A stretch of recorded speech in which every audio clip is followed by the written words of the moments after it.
Welcome to Board Game Binge, the place where we bring you bite-sized, bingeable board game content from across the industry. I'm your host, James Staley, and in this episode, we're chatting with James Faulkner and Paul Allen from Stone Sword Games. They're publishers of Full Moon Jacket, Hogs of War, the card game, Hogs of War, the miniatures game, and currently Senjutsu, Battle for Japan, which has crossed $1 million on Kickstarter already. James, Paul, welcome to the binge. How you doing? How you doing? Yeah, we're good. Woo, really good. Yeah. You guys have got to be pretty excited, I imagine, yes? Yeah, it's 11 p.m. Monday, so we're crazy right now. We're losing 2 hours past our bedtime. Yeah, seriously. Yeah, there is a bit of a time zone difference here, so I do appreciate you guys coming on. Quick shout out to MOB Vanguard who connected us. They're your licensing agent. They're our licensing agent as well. Very cool, Michael, to connect us as quickly as he did. But this is a game, I was saying this just off air, that my brother Adam actually pointed this game out to me. He is a fourth degree black belt, and he just is in love with this game and said that we have to talk to you guys. That's pretty nice. Yeah, that's really nice. Like, yeah, we spoke about it previously. It's really nice to see that connection with. We've tried to keep it authentic. It's a dance, like the martial arts, the kind of like the poetry. My background's in like TV and film, really quickly, like the Kiriko Sawa kind of stuff, cinematic. Every game we played, and it's ridiculous. Cinematic ending. Every single one has ended like with a thing of like, oh my god, imagine that was a movie, imagine that was a scene in a film. We tried it, right? Senjutsu's created off feel and authenticity, and I think the fact that a martial arts student, like a master of like fourth degree, he's picked up the vibe that we were trying to give off in Senjutsu. It's a really good validation for what we're trying to do, I guess. So, and just very quickly, so Paul, what you mentioned that film is your background. So, is this something you do as is this your day job, or what's? Oh my god, right. Well, I'm a few years older than this guy here. So my background was I really condensed my 39 years of history into 3 seconds. So my background was I always loved games. We'll come back to that probably, but I went into TV and film because there was no games course in my college and university. So I made films and TV. I ended up filming darts, which James thinks is hilarious. Canada's got darts, right? You know what darts is. Of course we know what darts are. It's also what you call cigarettes too, but go ahead. And a cigarette.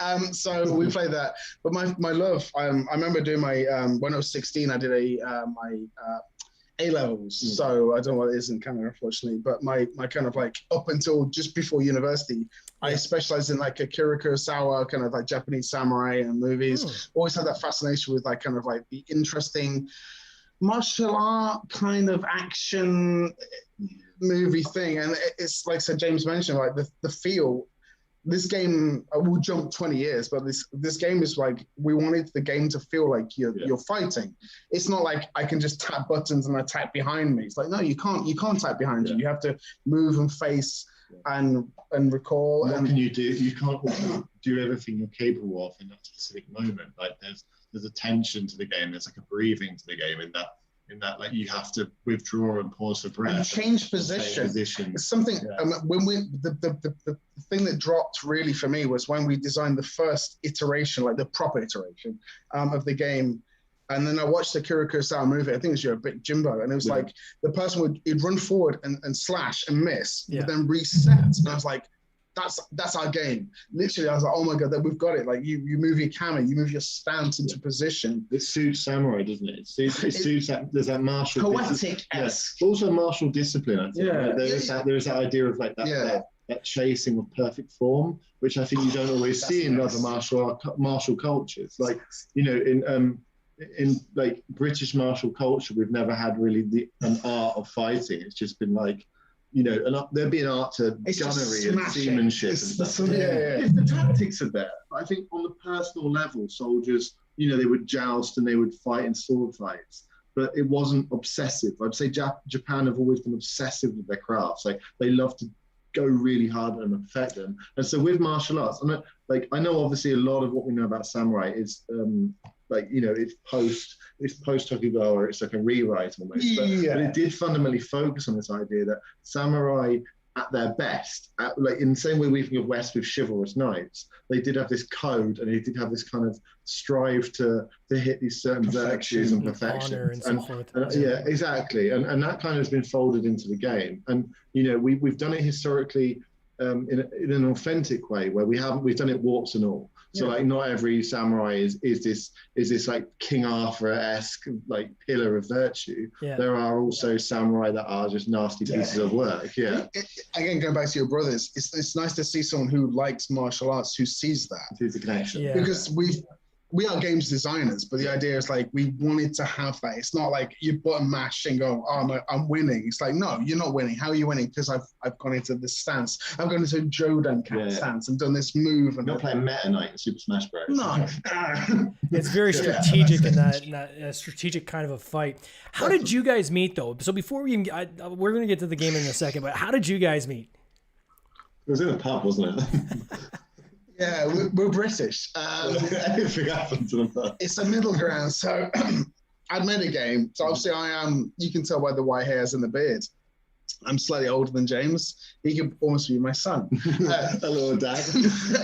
But the idea, we met through a third party. Yeah, we met through a mutual friend. Someone that we both knew. And so I had a Kickstarter that was just ran through passion, the Full Moon Jacket. It ran through passion. I decided to make a game. That was it. I had no knowledge apart from I want to make a game. That opened a door for me to meet someone that went, I want to make a game too. It was like, great. And he was like, I want to make this kind of game. And so I decided to develop this game with this person. And then he's like, I know someone who knows how to make games as well. And so James, I literally remember him coming through a door in the pub and going like, who the hell is this guy? He's like, a foot taller than me. Yeah. He's a monster. Like a Dickensian monster. I believe his first phrase was, "What do you do?" It's like, I make games. What do you do? And then it just kind of flourished from there. We kind of, this is something that really proud. Like honestly, hand on heart. Like James mentioned this. Like this is this thing. We were business partners before we became friends, and that's cool. It's really important. I think it's really solid. I think it's gonna carve our future because we don't take things personally anymore. If he tells me to, like, that's a shit idea, sorry. Yeah. If that's a bad idea, it's not personal. Yeah. I can't take it personally because it's business. And then we'll go back and... I'm a Spock to his Kirk. I feel like that's a terrible plan. I'll take that. Yeah. And they were just like, yeah, cool, okay, we'll change it. It happened. You mentioned lining in a bowl. It just works. I don't know how it works. It just works. I've always prided myself on, like, I can think really fast. I have really great ideas. I'm much older than this guy. And he's right. How did Hogs of War come about, though? So was that like one of the... Wait, that's a funny one. That again is kind of accentuates the age difference as well. Because I was playing as like a 10-year-old kid. Yeah. You were playing at university. So I wasn't university. You say this. I was 18. This is really important. One was in a retirement home. The other one was still granddad when you played this game. I wasn't. Like genuinely. It was 2000s. I would have been 7. I was 18. Yeah, I was 6 or 7. That's disgusting. That's still wrong. So yeah, I was saying this way, like I remember this game from like memories of like, this was a game we played on PlayStation. I think we were just spitballing about video games we used to love, right? It was like something I can tell the true story. So the true story is me and my partner. I really cut it short. So I used to have. So I've been lecturing. So I used to lecture games design at university. And I used to have like the first week of a session, I'd be like, here's a load of games, and they have to guess the games, and I pixelate them. And the last one was always Hogs of War, and no one would ever guess it. No one ever got it because it's so niche. Yeah. Right. And this, at the time, this person came through the door, and she went, "That's Hogs of War," and she's now my partner. And I was like, oh my God, there's only one person in this world that knows this game. At the time, bear with me. And it was my brother's 40th birthday. I refused to go down early to set up the birthday. So I stayed in Nottingham to not be part of the birthday party. I was like, they can set up with me later. Me and then my partner, Louisa, designed Hogs of War, the card game, bear with me on this, on a bar, on a receipt. I then designed the game, which was pretty crap. And gave it to James, and James just nailed it. He came back. It was like literally, I gave him the game. Within 8 hours, he came back, and the game was just bad. It was just like, that's now sellable, and that's where it began. Like he knew the game, like I brought the soul to the game, but then he made it an actual sellable game. And that's what I think James has really done for me personally. I have great ideas. Mm-hmm.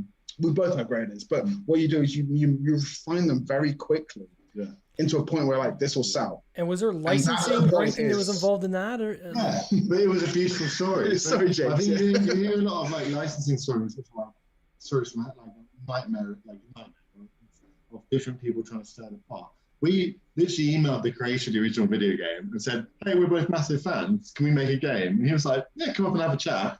And then we went to his offices where he's still running a video games company. We said, "Can we make it for you for like, you know, we had no idea what we were doing with contracts. I had my background in finance, so we just gave him a contract that I'd kind of like wrote off my experiences in that and just said like, can we do it for X amount of return, and we'll create your game into, like, we'll reimagine your game as a card game using our passion for it." And he was just, you know, we were then expecting that to be the start of a huge, long, sprawling debate, and it was just, yeah, go on. And so we did it. Awesome. We did it, and amazingly, so Hogs of War, for people who don't know at home, was a PlayStation game put in 2000, and it took, okay, this is a bit historical, but it wasn't World War One, it wasn't World War Two. It's kind of like proto 1930s experimental kind of vibes. Yeah. But there were hogs in uniforms, and they had Rick Mail primarily doing the voice work, who was a British comedic actor, and it wouldn't fly these days. Like, it's not PC at all. Yeah. But it has a bit of a cult following, like a lot of things of that kind of sitcom. Yeah, it's very sitcom video games. Yeah, it feels like the young ones of the video game. It knew what it was and didn't care. And so there's a cult following. And what we found out after when we started making Hogs of War, the card game, was that this following is still very much alive out on the internet. And we worked with some of the members of that community who were just wonderful the whole time. And yeah, it just went from strength to strength. And in the miniatures game was really interesting because we basically went back and said, look, we made 20 grand on our first game out of nowhere. Let's do it again. We were both full-time at other jobs. Yeah. This is important. It was like that, Paul, quit your job. And basically though, we were like, hey, do you remember Advance Wars on the Game Boy Advance? Which was like Command and Conquer with little sprites. Yeah. It's like, Advance Wars was really good, wasn't it? My dad, right? So like we weren't. It's my age. No, yeah, we weren't not well off, and we weren't like, we oscillated. My dad was a salesman. Sometimes we did well, sometimes we didn't. And I remember this bumpy year my dad had, and he was like, we're going on a cruise, and he put like $6 grand on his cruise, and it was like the most bougie holiday ever. Like, we went around the Mediterranean, and I remember really pissing him off as a kid. And now I look back and I feel an immense amount of guilt about it, because I stayed in the cabin and ate peanut M&Ms, and I played Advance Wars for like literally the whole holiday. And when we made the miniatures game, we were like, let's take Hogs, zoom out, make it into a kind of like a RTS game. Command and Conquer Advance Wars. And it's just really fun because we made that polyominoes, like shapes, like Tetris shapes. We were like, well, let's make that the base building system. So you have to literally put the buildings in, and it unlocks like a meta tech tree built into the unit cards. And it's just really funny because it doesn't take itself seriously. So you can have like a jetpack and TNT and jetpack across the map and then blow yourself up because you're a tiny World War I pig in a uniform. And like, we've got an airship, and it's just got a giant, like, like the claw in Toy Story. Yeah. So you can pick stuff up and drop it. It's about Senjutsu, it's about like World War I pigs. Yeah. So the poetic of Akira Kurosawa meets World War I pigs. So on that campaign, that campaign did 112,000 pounds. So huge success. This is one quick shout out to Board Game Co. I can see they're in the lobby. Alex, hello. So that pivot then into Senjutsu is your next game coming after that. And you're now at a factor of over 10, what you did on your prior campaign. Yeah. How long had you been working on Senjutsu? Were you working on that at the same time the other campaign was running, or what was the incubation period? From the initial, it's hard to explain how we work, isn't it? Because it's been both a very long time and a very short time. We have obviously being indie, it's just us two. So and a bit mad. I could tell, like, James is a beautiful mind. Like, I'm like Rain Man. No, in a good way though. So I know exactly where it came from, but it's hard to say where it came from originally. So, the origin point. There's like this murky middle. It's like when did you think of this game that was based on aliens you watched when you were 12? Yeah, it's like, exactly. I'm 39. When did you write Nemesis? When did you? Well, that's been gestating. So when we start off with, when did the prototype? When was the first prototype created? Like that. I got this. So me and my son Gray. So not me, your son, like your actual boss. My actual 11-year-old son Gray. So we were playing a game called One Strike on the Switch back in January, not this year, last year, so January 2019. 2020. COVID's thrown me, believe me. Yeah. So it's 18 plus months, right? But James had been working on this game called Daimyo for 6 months prior to that. Bear with me on this. Total war game. So he'd been designing this samurai game. It was originally pasting stuff and historical. Yeah, it was a great little. The battle was really fun. Anyway, and me and my son were playing this game on the Switch, and we played it. And I was like, wouldn't it be a really cool game? And we designed it in 5 minutes. Like literally sat down, got a bunch of cards out, and we recreate the game, and it played and it worked. And he was like, and then I took it to obviously teaching at the time. I took it to work. I was like, I made a game. And when we played it with a few people, people were like, this is fun. This is really fun. Like generally, like it's. Right now it's crap, but at the time it was like, that's really fun. And then we developed, and I was like, it's been over 18 months in theory of that development on and off. And one thing that James really does really well is he just cuts it that. So the original version was, I love this, bear with me this. I love the fact of the idea that you can play a game and it's one strike. I hit you, you die. That's it. I win. But when we played it with our small, like at the time, like really tiny play testers, like partners and friends, everyone hated it because it was like so tense. And I was like, I love this because it's so tense. It didn't the excitement versus tension, like the ratios if you plotted them out. Yeah, it's disgusting. Like it was like, it'd be like a roller coaster tycoon. You can make the roller coaster make people throw up and they don't enjoy it. It was like that. It's like a roller coaster with one hill. 10% love it. That's the thing. 10% love it. 9% hate it. 10% love it. I used my partner to blame. I blamed her. I was like, oh, she hates it. Let's just not like this. So we just ripped the core out. The phrase was, "This is the worst game I've ever played." No, it was not. So it's like, oh shit. So for people who from that, it came about, and then we've refined it. We've gamified. It's probably not the right word, but we've made it more accessible. Yeah. Which is something to my core. I love like, you need to play a game. You need to be able to access it.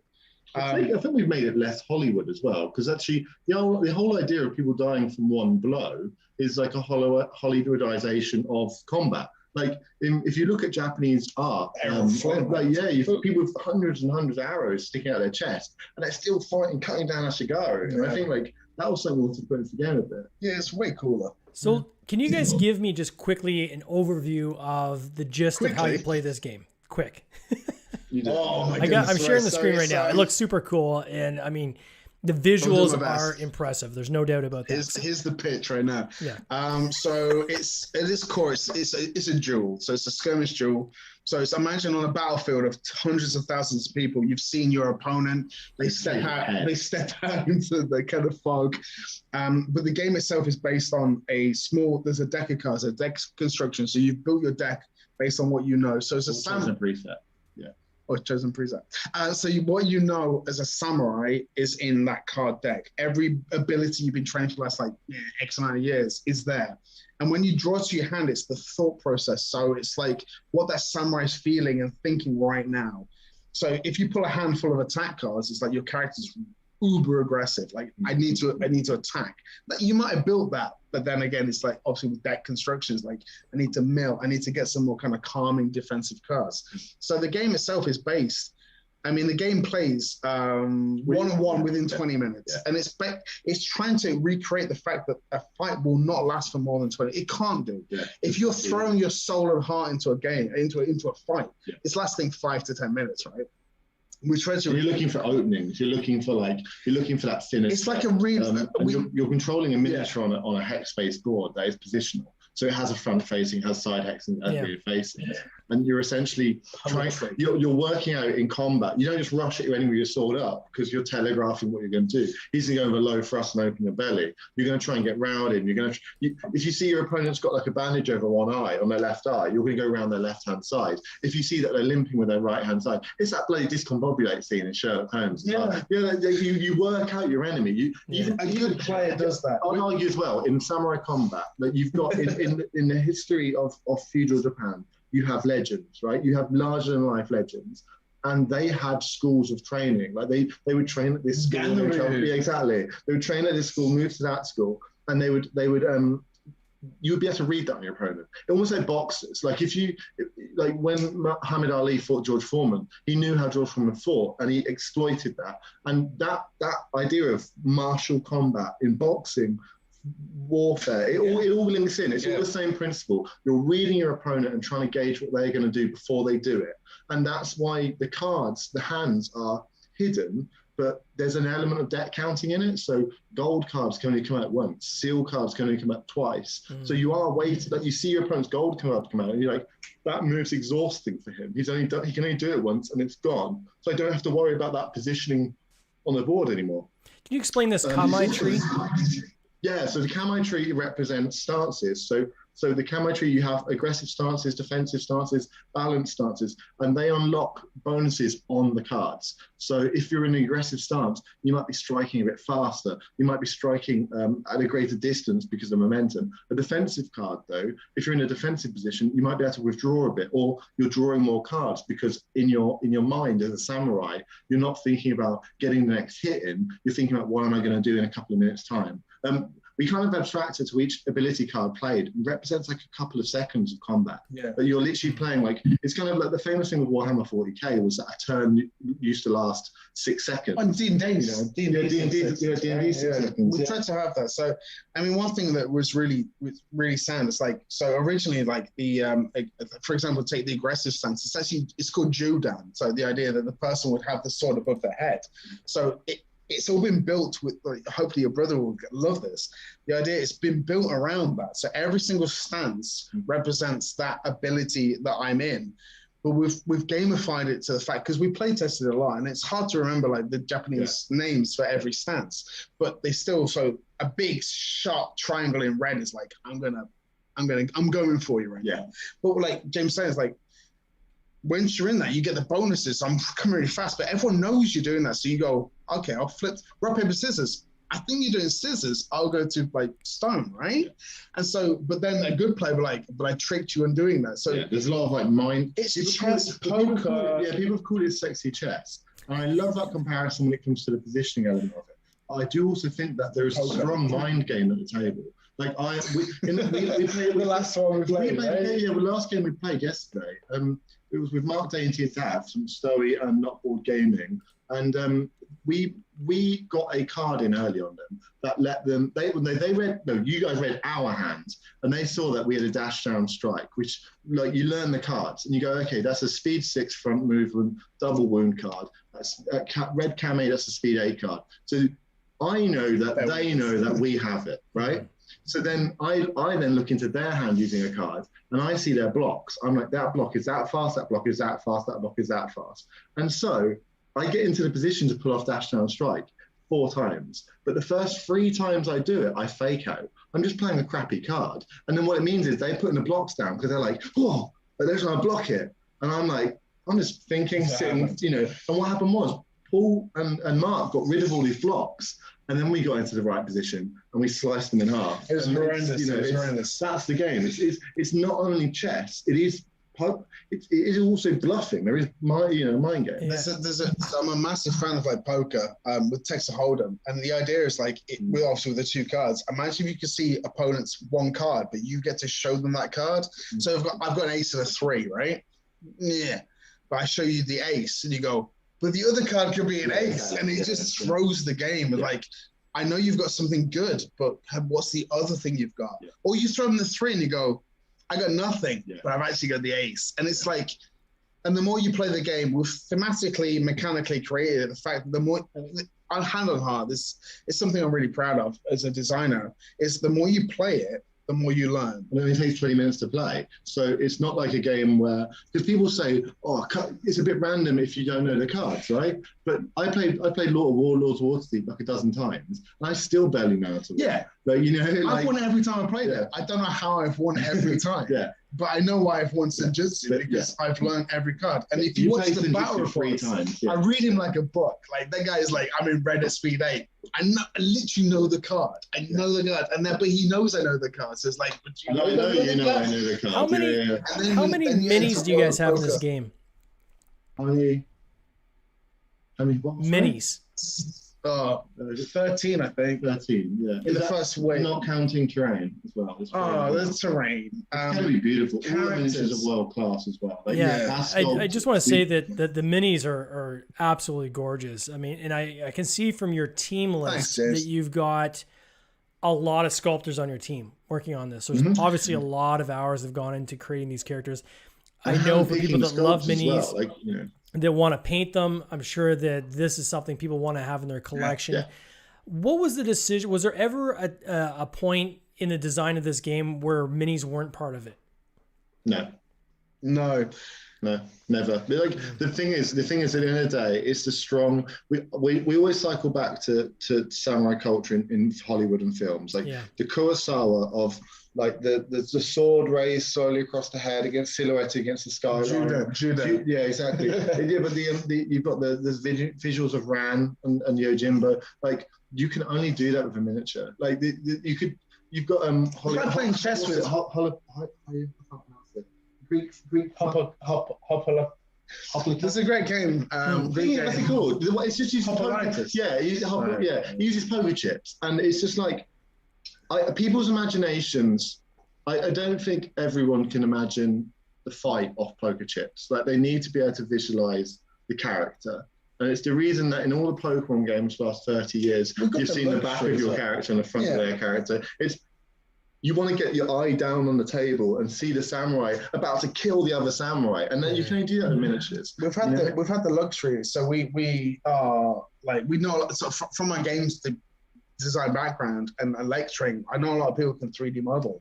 So our first prototype was 3D models of the characters, and we could 3D print because we have 3D printers. And it was like, if you once people, like, it's like chess. If you moved physically, grab a knight and you move it around. Imagine that was a standee. You wouldn't play chess. Yeah. It's like you need that physical presence. Feels like control. Yeah. And the movement and the rotation. And it's like from the first playtest, literally like almost 2 years ago, it's like it fixed. The game becomes personal as well. The game becomes very personal. Yeah. Like I look at a token and it's not me.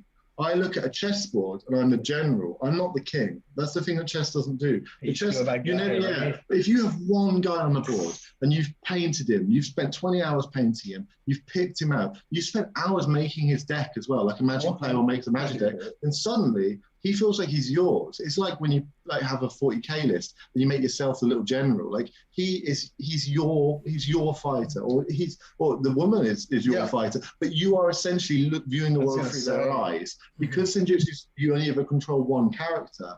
It makes it a personal experience when you're fighting, which then circles back round to that sweaty palms idea, to the tension, like, oh God, he's going to chop me in half. I'm not saying he's going to chop my samurai in half. You're saying he's going to chop me in half. Yeah.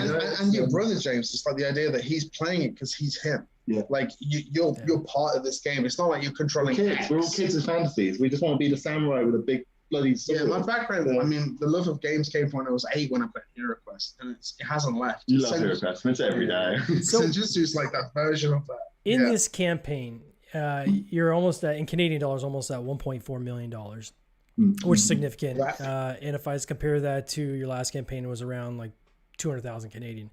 What is something you would say that you guys did differently this time around? The gap in the market.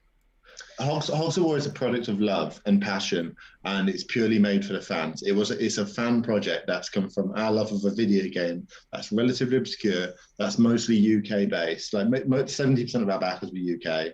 It's very obvious who will buy Hogs of War. It's not a huge market. Senjutsu is based off our passions again, because we'll never create a game that we don't care about. But then I think not by luck, it was a bit of skill. We also spotted a gap in the market. We knew History travels in cycles. Where when Gladiator came out, everyone loved Romans, and now Robin Hood, exactly, and it cycles round. It comes round. Well, Robin Hood flopped because not everyone. It wasn't the time for it. 1993 Robin Hood. There was 2 movies. No one remembers the second one. Yeah. But no, we saw the zeitgeist. Ghost of Tsushima, Sekiro. So my background's in video games, really. Yeah. Background's in games design. So you see this wave coming, and you see Netflix producing a series called Battle for Japan, which we named it before we released. Yeah, and similar, I made an album as well. Yeah, we'll talk about that. So we see this curve coming. I mean, I could tell you potentially next 2 years what's the zeitgeist is. If you really look at it, you can really figure out. Cultural media is now as open as never happened. You can look at what Netflix's release schedule is for next year. And outside the game, because and I think the difference between seeing a game that is kind of on the nose, which I think there's a lot of them out there that don't hit $1.4 million. Is there anything from a marketing standpoint you guys did differently this time around, or is there any learnings you have from prior campaigns you employed? Paul's skill on the visuals is superb, and then my tolerance for it not being superb is very low. So Paul would do perfection, and then I'd raise the big stick and say, Paul, it needs to be more perfect, and then Paul would make it even better. And I'm not going to mention any other campaigns, but there are big campaigns live at the moment that are on huge IPs, and their main image on the adverts are pixelated, and you just think, we wouldn't release that, and there's 2 of us. Yeah, exactly. Who the hell are they paying? And I think because of that,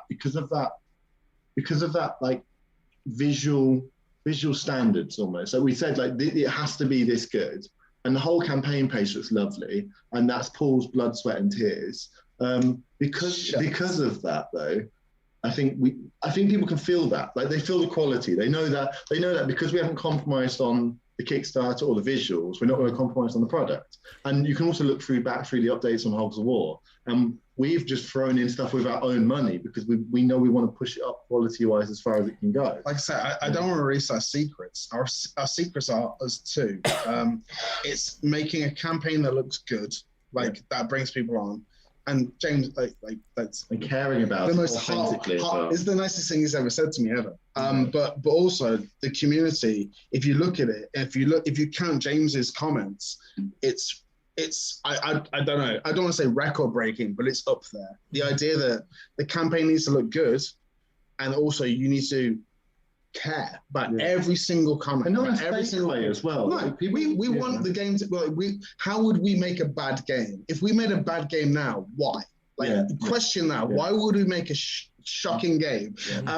We want to make the best game we can because the next game is better, and the next game is better, and the next game is better. It's that's the formula, right? And we don't sleep at night if we don't do it. Well.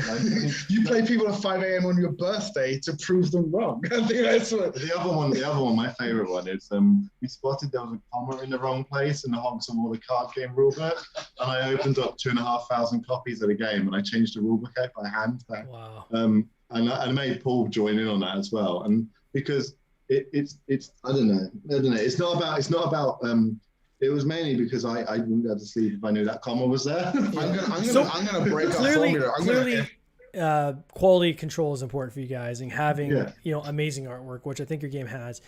For your kind of development cycle, because I know you guys have more games in the pipe. What is next on deck for you guys? What else is coming, and when can people expect to see that? Sneaky peeks. We've got so Full Moon Jacket. And I've said this. What's the Daimyo first, right? Daimyo first. Daimyo's Let's do that. Okay, so Senjutsu is the first of 3 games.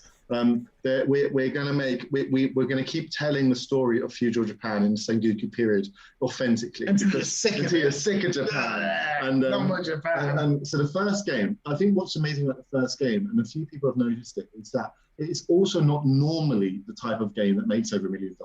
It's got a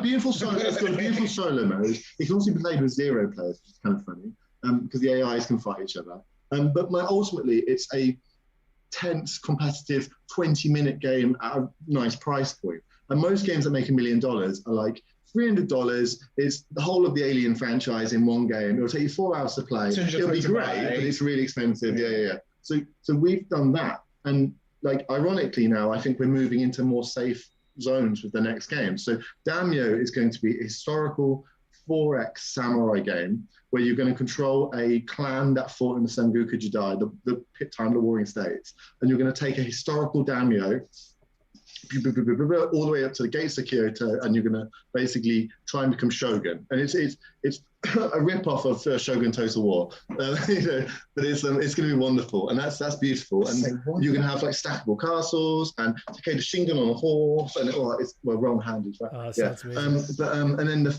third one will be Yugen, which is going to be a dungeon crawling game with ninjas. So do you want to tell us a bit of Iga Province and what kind of went down there? How do they, before we get there, how do they follow you on that? So if somebody wants to be part of the community and they want to follow the games that are to come, how best do they do that? How do they opt in? Pledge a pound, I guess. Pledge a pound and come on for the ride. Yeah. If you've got a pound to spend, can I oversell our community? So, like I said, it's our fourth Kickstarter, and we're not experts. Yeah, it's your third. It's my fourth. Obviously, the beard and the white hairs. But like the community has just been ridiculous. We can't understand it. We're again buying them t-shirts. We're doing as much as we physically engaging with them, and I think we treat them like human beings, and we give them the time of day. Yeah. And if they suggest an idea that we think is nice, we don't just go. We don't just go. We go, that is nice for these reasons, And then we don't sleep and go, how do we make that better? Yeah. But there was a comment 2 days ago, and it was like, I'll see you on the next campaign. And that really shook me to the fact that these people are going to come back for the next campaign. They make friends on it. Yeah. Friends. It's ridiculous. There's memes, there's community memes. James is a really strong, like he's done the community. Oh, sorry, James. That's okay. So so for people that want to follow this particular campaign, I've got a link. Hang on, I got a link in the show notes, right? So people can go Senjutsu, Battle for Japan, amazing campaign. At the very least, check it out. The visuals are it's some of the most impressive visuals I've seen. The miniatures look fantastic. If you want to get ink dipped miniatures, they've got it all. Check it out. And back to these gents, they're saying if you want to follow them along in this journey, even pledging $1, you get into the pledge manager, and then you'll get your future emails. Paul, James, I want to thank you again for coming on this podcast. Thanks, man. I wish you all the best of this campaign. I can't wait to see how it ends, and congratulations once again. You take care. Thank you very much. Cheers. It'd be great to see you in person one day, James. Take it easy, man. Cheers. This has been an episode of the Board Game Binge podcast, hosted by James Staley, produced by James Staley and Mike Bruner, with original music by Nick Smith. If you would like to watch these interviews live, simply join the Facebook group Board Game Binge, and you'll get access to live interviews, giveaways, and interesting board game content from across the industry. I can't wait for you to join us. See you next time.